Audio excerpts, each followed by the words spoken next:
Hello, ladies and gentlemen. Nathan Cudgel here. Now, as we talked about yesterday in Nathan's story time, the world is pretty insane right now. We mainly talked about the toilet paper purge yesterday.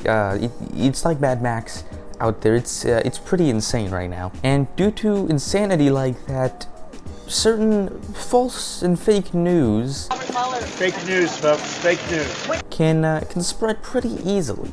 And today we have a great example of that, well, pretty fun example of that. 29-year-old Billy McLean decided it would make for a funny joke in his WhatsApp chat group if he made up a story about the Ministry of Defence in the UK building a massive Italian dish the size of a football stadium, heated by the underground heating and kept warm by the closed roof. Now, we actually have the audio for this. This is the audio he sent out to his WhatsApp group just as a little joke. I'll play that for you now. Also, just so you know, my sister, her boyfriend's brother, works for the Ministry of Defence, and one of the things that they're doing to prepare, and this won't affect London, this will be everywhere, they're basically worried that people are going to get stuck indoors without any food. So one of the things that they're doing is they're actually working on making a massive lasagna. So they're actually, at the moment as we speak, they're building like the massive lasagna sheets, and they're just going to start making the layers today, and then hopefully, like, obviously put the bolognese on and then put the sheets on top. But they're having to make the special sheets, obviously, because they've not got one big enough, because they're making the lasagna the size of Wembley Stadium. So how they're doing it is they're actually putting the underground heating at Wembley. That's going to like bake the lasagna, and then they're going to put the roof across, so it's like recreate an oven, and then what they're going to do is they're going to like carry that, they've got loads of drones, and they're going to like lift it up with the drones, and they're going to like cut off little portions and like drop them into people's houses, just so to make sure everyone's eating still and no one dies, which is obviously quite sensible. But yeah, I think I'm looking forward to that because I do quite like lasagna as well. So yeah, that's basically what McLean recorded and just sent out to his WhatsApp group just as a little joke. He just did it spur of the moment, just having some fun. McLean's bit is certainly detailed, but like very clearly a joke, right? Not necessarily.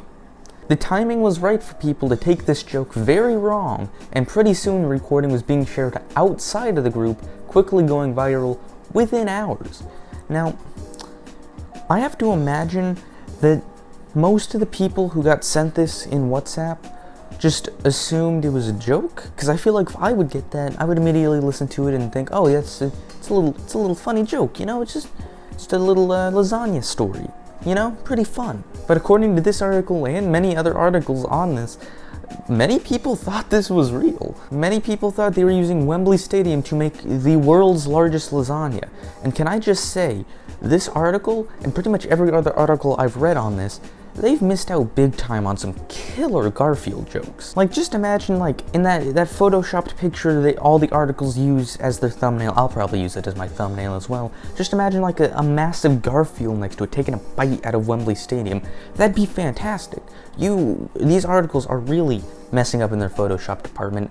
If you're looking for a new Photoshop artist, you can see my work right here. It's fantastic.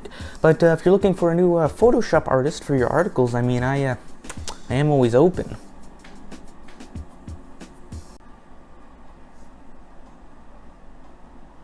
It went around the football group, McLean told The Guardian. Then I got people that I know forwarding it to me, not knowing it was me, or forwarding it to me asking if I'd heard it. My ex-girlfriends were coming out of the woodwork asking, was it me? Now, this is all a fun, cute little story thus far, but this is where it really gets good. By Friday, the country's football association was forced to confirm they had heard the clip, but were unaware of plans to turn the English National Football Stadium into a humongous potluck dinner. Although this article does include a very good last line here, props to the author of this article. This is a fantastic last line here, though we should note that they said they have no plans. But it doesn't mean turning a football stadium into the world's biggest lasagna is off the table. Now, personally, I'm not that big of a lasagna guy. I'm much more in the Italian part, but I'm much more into spaghetti, fettuccine, Alfredo. Are those the same thing? I don't know. I'm not Italian, but I'm much more into things like that. I don't really like lasagna. I've never really liked Garfield either. But regardless, please make this a thing. Please make the world's biggest lasagna in Wembley Stadium. But anyways, that's the anecdote of the world's largest lasagna. Expect it to be drone delivered to your house any day now. It'll just be dropped right on your front porch. You can just go aside, pick it up. It'll be great. If this is a success, maybe it'll span out to other countries. Maybe we can get some American football stadiums. You know, a giant hamburger in the stadium, I think could be pretty cool. It would be a little harder to drone deliver, but I still think it'd be doable. But yeah, I hope you enjoyed the anecdote of the Wembley lasagna. And yeah, bye.